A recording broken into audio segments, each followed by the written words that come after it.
everyone, my topic is all about the genetics of language impairment. So let us now define what is genetics.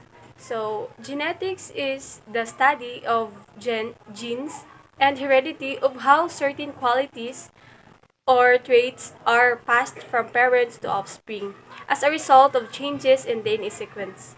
So we all know, we already tackled that the word genetics is that's the traits are passed through are through from parents to offspring.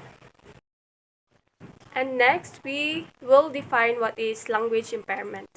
So, language impairment means a communication disorder such as stuttering, impaired articulation, a language impairment, or a voice impairment that adversely affects a child's educational performance. So let's cite an example. The child may be unable to join words correctly into sentences. He may speak using short phrases and leave out small words, such as the or is. The child may say sentences but put them together incorrectly.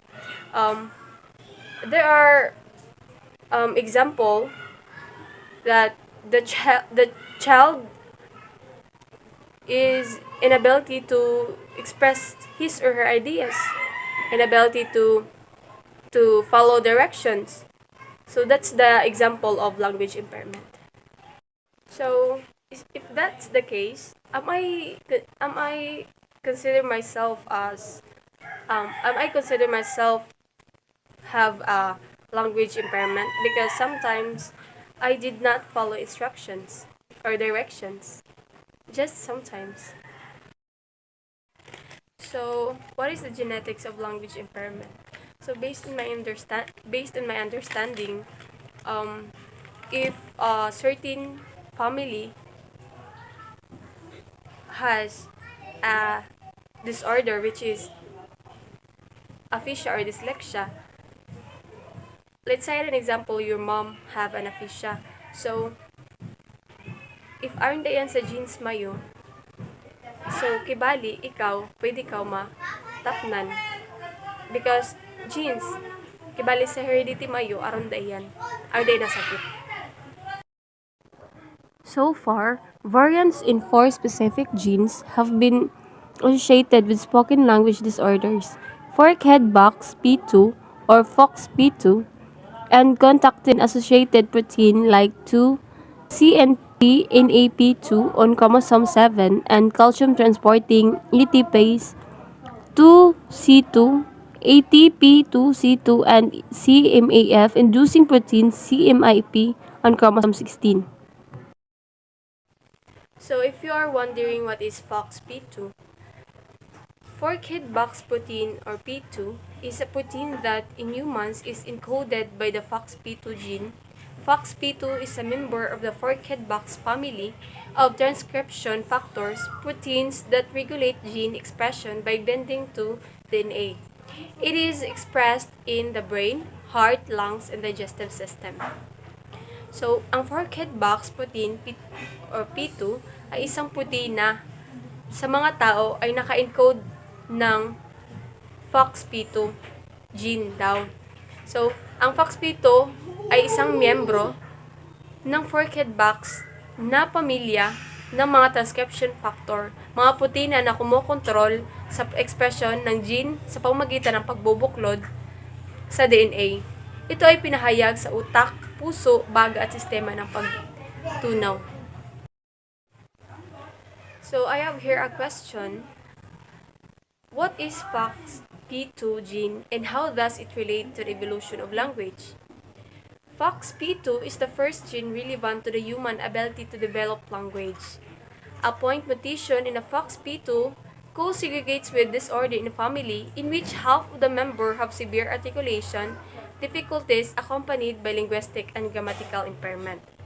So, si FOXP2 kadi is yaan ang magtabang kibali ang sa pamilya Mario aroy disorder na ari severe articulation difficulties accompanied sa linguistic of grammatical impairment.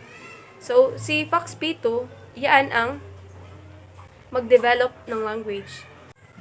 Kaya 'di ba, si FOXP2 ay unang gene na naugnay sa kakayahan ng tao na bumuo ng wika. So, si FOXP2 sub daw is the first gene relevant to the human ability to develop language. So, si FOXP2, yaan ang magtabang sa kibali sa pamilya mayo na aroy sa half of your family na aroy severe lala na articulation difficulties accompanied by linguistic o sa grammatical impairment. Yan ang magtabang. So, next question. How does language impairment affect children? Language or speech disorders can occur with other learning disorders that affect reading and writing. Children with language disorders may feel frustrated and they cannot understand. Others will make themselves understood and they may act out, act helpless, or withdraw. So, kung ari isa ka iso na ari language disorders, kibali maglisod gid yan pag sabot. Kibali or maglisod sa biyan pag socialize kay ang kanan huna-huna is amor nang wara lang dili yan ka cope up ng mga ipangsulti ng kanmo kay ika-socialize.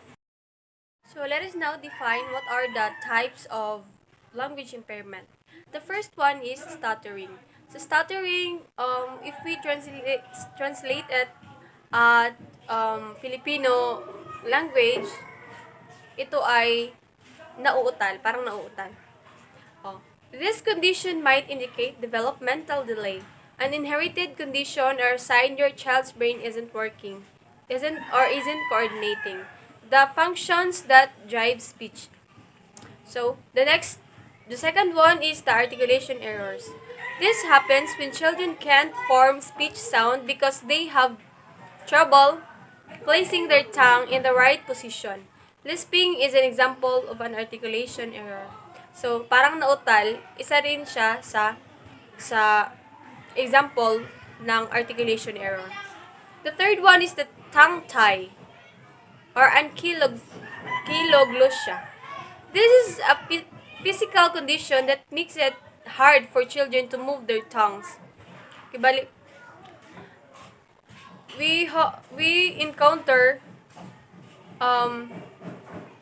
we have a friend na parang dili ka dyan maka-pronounce the word correctly because ang tangnan is amor nang gamay lang, amor nang from the word as dili sila maka-sultihay. Amor nang dili maklaro. That's it. The fourth one is dysaphrexia. This condition happens when a child's brain can't coordinate the muscles that enable speech. Ibali, para amor nang something ari istorya mo pero amor nang dili mo madumduman, dili mo malito. Meaning apraxia.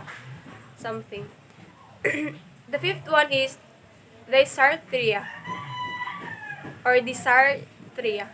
This condition happens when children slur their words because of brain damage. And the last one is selective mutism. This condition happens when children become so anxious about being in a certain places and situations that they can't speak. So, selective mutism is parang amor nang ari circumstances na dili ka gani ka storya.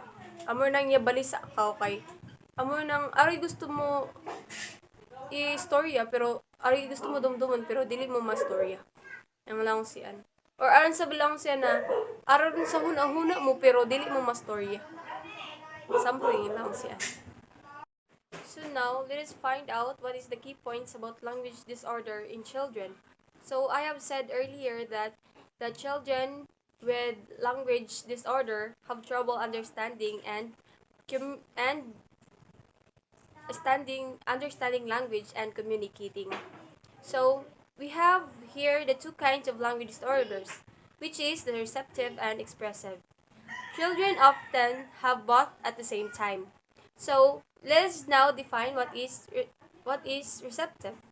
A child with a receptive language disorder has trouble understanding words that they hear and read. So, ang receptive, kibali, noon sila maglisod sa pagsabot o pagdungog tapos pagbasa sab. That's the receptive. Sa expressive, whereas sa receptive, a child with an expressive language disorder has trouble speaking with others and expressing. So, as a future educator, kung ano ba ma-encounter tayong ani ng mga circumstances, how do we teach students with this particular situation, which is the language impairment, na ari disorder ng isa ka bata? So, what are we going to do is reduce unnecessary classroom noise as much as possible para iyang matudluan mo guide sila ng madayaw. Then be near the student when giving instructions and ask the student to repeat the instructions and prompt when necessary. So, kung ikaw teacher, as a future educator, dapat masabot ka sab ng sitwasyon ng isa ka estudyante. Dili ka lang pa-instruct ng ang mga estudyante mo is wa pa kasabutay. Then, provide verbal clues often. Provide a quiet spot for the student to work if possible. And lastly, speak clearly and deliberately. Kibali, dapat kung mag-instruct ko sa kanong mga students, dapat clear, dapat laon mo sila na kasabot ba sila sa istorya mo, so that ang result ng kanmo activity, if activity sa students mo is sakto sab or ma-follow gid nila ang instructions mo. In addition, having the child's hearing checked is a critical first step. The child may not have speech or language impairment at all, but rather a hearing impairment that is interfering with his or her development of language. It is important to realize that language delay isn't the same thing as speech or language impairment. Language delay is a very common developmental problem. In fact, the most common, affecting 5 to 10% of children in preschool. With language delay, children's language is developing in the expected sequence, only at a slower rate. In contrast, speech and language disorder refers to abnormal language development. Now, we'll talk about 4 major areas in which these impairments occur. There are the areas of articulation. Speech impairments where the child produces sounds incorrectly. For example, lisp, difficulty, and articulating certain sounds such as I or R. Fluency. Speech impairments where a child's flow of speech is disrupted by sounds, syllables, and words that are repeated, prolonged, or avoided, and where may be silent blocks or inappropriate inhalation, exhalation, or phonation patterns. Next, voice. Speech impairments where the child's voice has an abnormal quality to its speech, resonance, or loudness. And the last one is language. Language impairments where the child has problems expressing needs, ideas, or information and in understanding what others say. That's the 4 areas, major areas in which these impairments occur. So, let us now define what causes speech and language disorders. Some causes of speech and language disorders include hearing loss, neurological disorders, brain injury, intellectual disabilities, drug abuse, physical impairments such as cleft lip or palate, and vocal abuse or misuse. Frequently, however, the cause is unknown. Now, I will tell you the day in life of an SLP. Christina is a speech language pathologist. She works with children and adults who have impairments in their speech, voice, or language skills. These impairments can take many forms, as her schedule today shows. First comes Ruby. He's a cutie pie in the first grade and has recently been diagnosed with childhood aphasia of speech or CES. CES is a speech disorder marked by choppy speech. Ruby also talks in a monotone, making odd pauses as he tries to form words. Sometimes she can see him struggle. It's not that the muscles of his tongue, lips, and jaw are weak. The difficulty lies in the brain and how it communicates to the muscles involved in producing speech. The muscles need to move in precise ways for speech to be intelligible, and that's what she and Ruby are working on. Next, Christina goes down the hall and meets with Pearl in her third grade classroom. While the other students are reading in small groups, she works with Pearl one-on-one, using the same storybook. Pearl has a speech disorder, too, but hers is called dysarthria. It causes Pearl's speech to be slurred, very soft, breathy, and slow. Here, the cause is weak muscles of the tongue, lips, palate, and jaw. So that's what Christina and Pearl work on, strengthening the muscles used to form sounds, words, and sentences, and improving Pearl's articulation. Now, if I ask you, what can you understand about language impairment? Okay. Excuse me. When you say language impairment, a child may have a language disorder if he has difficulty getting his meaning across through speech, writing, or even gestures. Some children have a language disorder even though they produce sounds well and have clear speech. Difficulty expressing meaning to other people is called an expressive language disorder. That expressive language, I already mentioned earlier that this disorder has trouble speaking with others and expressing his feelings and thoughts. Because all communication disorders carry the potential to isolate individuals from their social and educational surroundings, it is essential to provide help and support as soon as problem is identified. While many speech and language patterns can be called baby talk and are part of children's normal development, they can become problems if they are not outgrown as expected. Therefore, it's important to take action if you suspect that your child has a speech or language impairment or other disability or delay. The next two sections I have here the tips for teachers if they encounter this particular disorder.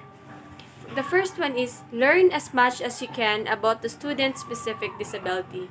Speech language impairment differ considerable from one another. So it's important to know the specific impairment and how it affects the student's communication abilities. The second one, recognize that you can make an enormous difference in this student's life. Find out what the student's strengths and interests are, and emphasize them. create opportunities for success. The last one, if you are not part of the student's IEP team, ask for a copy of his or her IEP. The student's educational goals will be listed there, as well as the services and classroom accommodations he or she is to receive. I have here one last question. Why is it important for people to learn about communication disorders? Being able to communicate opinions and ideas verbally is one of the most important skills that students will learn in school. With a child who has communication disorder, it can adversely impact both speech and language development, resulting in the student falling behind both socially and academically. Also, benefits of early identification for speech and language delay in children. Science shows children with speech and language disorders and delays are identified earlier, they make faster progress and have a better chance to catch up to same-aged peers. Communication is a process that provides neurological feedback. Good day, everyone. So, I would like to introduce myself first. So, my name is Tome. I know everyone knows me very well, and I am going to discuss about Done and Done Learning Style Model by Kenneth and Rita Dunn. So, I will be your teacher for today. So, I hope you listen to me while I am discussing about my topic. So what I am going to do is to explain to you first my topic, the sum of my topic so that magkakaintindihan tayo kung ano ang mga influences na mayroon sa Done and Done Learning Style Model ni Kenneth and Rita Dunn. And as you can see, I am speaking in Tagalog because I will be speaking in vernacular lang po because I couldn't speak English thoroughly because I am not fluent in speaking English. The Done and Done Learning Styles inventory uses a comprehensive learning style model. So Kenneth and Rita actively researched and developed their learning style, which is based over 20 years of work experience and research. So, makikita talaga natin na si Kenneth and Rita ay talagang pinaghirapan nilang gawin at mag-gather ng informations para talagang maging maganda ang resulta ng kanilang learning style. So, as we can see, umabot pa talaga ng 20 years of working experience itong kanilang trabaho because they only want na maging effective and convenient ito sa mga mag-aaral which is the learners para maging effective ang kanilang estilo sa mga mag-aaral. So their model emphasizes the need to really match a learning style with an instructional methodology, and they want to be able to really approach experiences to make them relevant to the learners. So as what I've said kanina, they really have to work 24 hours. They really work for over 20 years or within 20 years upang makagawa ng napaka-effective na learning style model para sa mga learners or sa mga mag-aaral. So, the Done and Done learning styles look at 5 different preferences, and we're gonna look at the first environmental, second is emotional, third is sociological, fourth is physiological, and fifth is the psychological influences that impact the students. So the environmental really refers to the instructional environment. So ano ba tong environmental influence? When we say environmental influence, it consists of sound, light, temperature, and seating. How does the student prefer to learn? Do they like sound? What temperature do they prefer, and how they prefer to sit? For example, mas makaka-focus ba ang bata kapag may sound sa kanilang paligid or walang sound sa kanilang paligid? Anong lighting ba yung kanilang prefer para makapag-focus sila ng pag-study? For example, the temperature. Anong temperature ba ang kanilang prefer? Mainit ba or malamig para makapag-focus sila sa kanilang studies? In seating, what kind of seating ang ating pinag-uusapan? It's, for example, kung paano sila upo, kung ano bang kanilang posture ng pag-sit para makapag-focus sila. And let me give you an example. So, for example, yung brother ko, we are very opposite to each other because siya, kapag nag-aaral siya, he closes the door talaga. He used to lock the door kapag nag-aaral siya because ayaw niya ng noise sa kanyang paligid and ayaw niya ng disturbance. Kasi kapag merong noise, merong sound, nadi-disturb talaga yung brother ko. And then, kapag sa lighting naman, in terms of lighting, ayaw niya nung nasisilawan siya. So, ang ginagawa niya, ino-off niya yung light, tapos meron siyang ginagamit na lamp para yung hindi talaga nakakasilaw sa mata, nakakabasa ka pa naman. Yun yung paraan niya, and yun yung preferences niya upang makapag-study ng maayos and to focus din. And in contrast, in my case, nagsistudy talaga ako and mas nakaka-focus ako kapag merong noise or I turn on the music so I can focus on my study. Parang gusto ko nang merong noise talaga, merong music para makakapag-focus ako sa study ko. And ayoko nang yung madilim sa aking paningin. Gusto ko talaga yung sisilawan ako. Tsaka gusto ko lang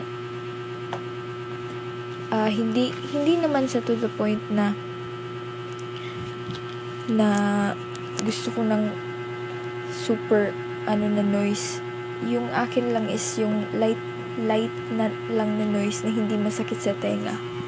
So that's my preferences, so I can focus to my studies. So now let's try to look at the emotional structure of the student. This topic is really related to their motivation and their persistence, how they are going to approach a task. Are they going to do it no matter what? Ano bang kailangan nilang gawin, or gagawin ba nila kahit anong mangyari? Are they going to conform to what's expected to them? What about patience or structure of the task? How are you really going to change the task in the learning environment to meet those kind of emotional needs for the student? So let us proceed to the sociological influence. So when we say the sociological side is really about how the student likes to learn with others, if they are independent or social. So let's go back to my example kanina in the environmental influence. So Me, being a social person, prefers to learn with groups and teams and tasks. I enjoy sitting with other people's table and gaining insights from other people. I learn very well this way, and I am so very verbal learner in this aspect where I like to bounce my ideas to other people. Because me personally talaga, I love socializing because I learn in that way. Because I couldn't learn sa self-studying lang kasi gusto ko talaga na nakikipag-socialize para nakakapag nakakapag-learn ako and nakaka-gain talaga ako ng insights ng ibang tao kasi ako hindi kasi ako nakaka-gain ng knowledge kapag ako lang mag-isa, and I wanted other people's insights para naman may idea ako sa aking, para naman may magigain ako na idea. And in contrast, my brother used to isolate himself in his room. As what I've said kanina, he preferred to learn alone. He loves reading, he likes independent options that comes with learning without learning experiences. So, yung brother ko, hindi talaga siya hilig na makikipag-socialize because he only study alone, and he prefers in that way talaga. Nakakapag-focus naman siya kapag siya lang mag-isa because he is smart, by the way. And there may be also other students or individuals who are flexible na kayang makipag-socialize and kayang maging introvert for a minute or for a sec. And other people used to call them ambivert because sometimes they are introvert, sometimes they are extrovert. So when we say introvert, yung hindi talaga nakikipag-socialize, and extrovert people talaga is yung nakikipag-socialize talaga sa ibang tao because that's what other people prefer doing. So there are maybe individuals talaga na perhaps they like to be with everyone, and sometimes they are very quiet. So really look and see how is it that the student prefers to learn best. They make way talaga just to learn and to gain knowledge, and that's their preferences. So third, we have the physiological aspects. So what are the ano ba tong physiological influence na to? These elements really determine how their learning environment looks like. Are they a visual, audio? Do they read and write? What about the time of the day? In my case, I prefer to get up early and do my best to get my schoolworks done in the mornings, whereas my brother preferred to learn at night. Do we like hands-on? Do we observe? Do we need movement, or something just like a static person that just has to move from time to time while learning? There are people talaga na kailangan nag-iiba talaga ng posisyon.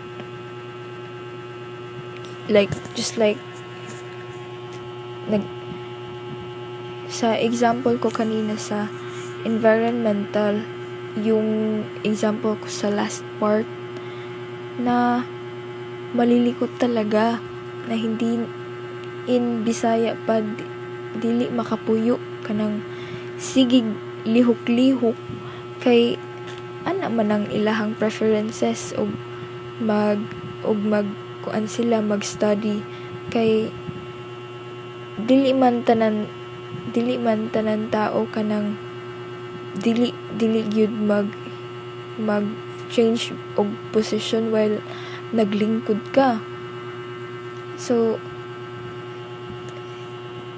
ang akong example lamang pud is dili ka nang kuan, kay in Tagalog baya ang lihukan kay malikot.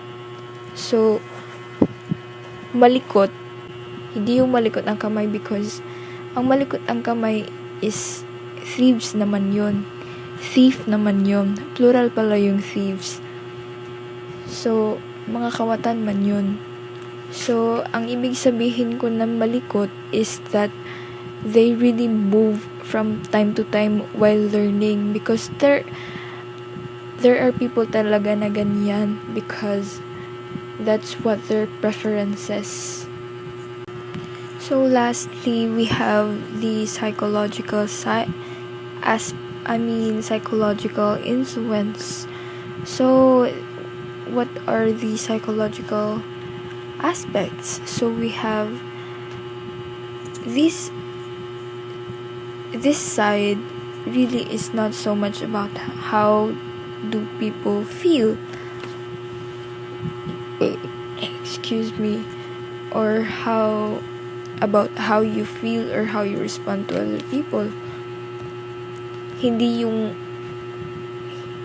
sabi dito, hindi daw to ang psychological side daw ay hindi all about sa nararamdaman ng tao, kung paano ka rumisponde sa iyong kausap or whatever. And it is more about how detailed person are you, how oriented person are you, or do you prefer that big picture, or are you one of those people that's going to be reflective and really need some time to ponder and to assimilate information, or maybe you just want to just quickly assimilate and grab some facts. Hindi yung quickly assimilate ka lang talaga na wala ka ng oras wala na kayo oras mag-ponder pag time, kay nagdali na ka kanang magkuha na lang kag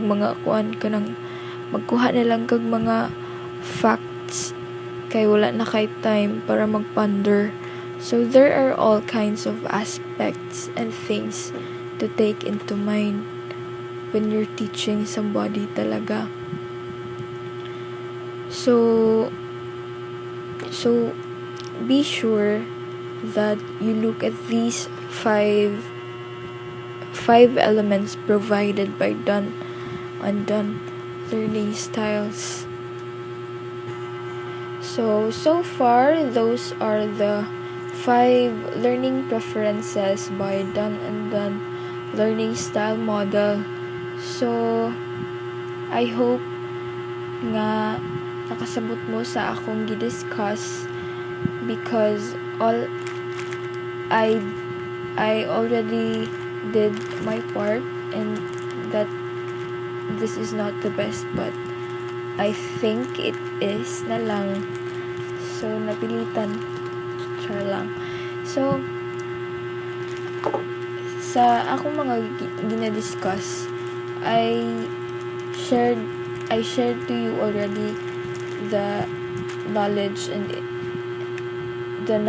that I gained from my topic. So I would like to share na lang, in addition, this saying. By the way, this saying is related to my topic pa rin, because this saying came from the person that conducted the learning style model, which is si Rita Dunn gihapon ang nagsay ani. So there's this saying, ayang giingon, if the child is learning the way you are teaching, if the child isn't learning the way you are teaching, then you must teach in the way that child learns, by Rita Dunn. So it tells us if your students aren't learning, then you as a teacher must know what's going on. You need to figure out if there's something you're doing wrong.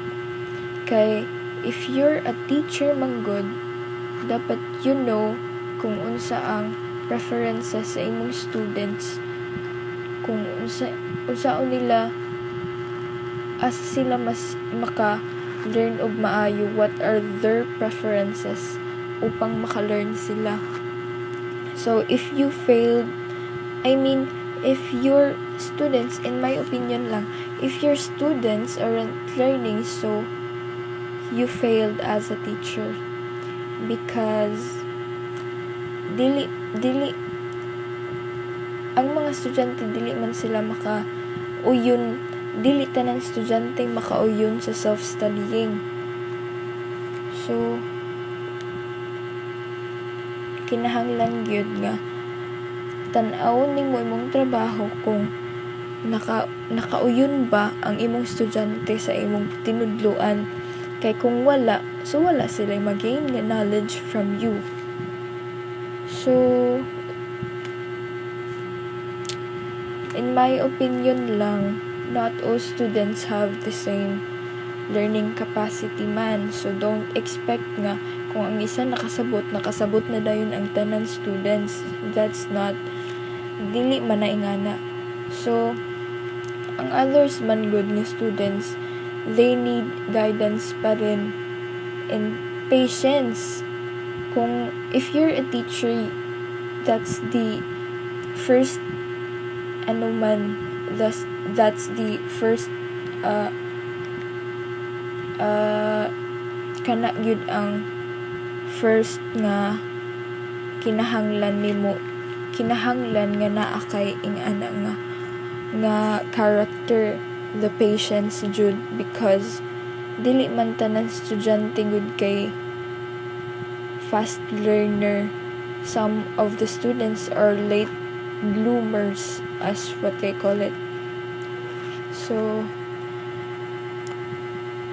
this is the end of our discussion, and I hope that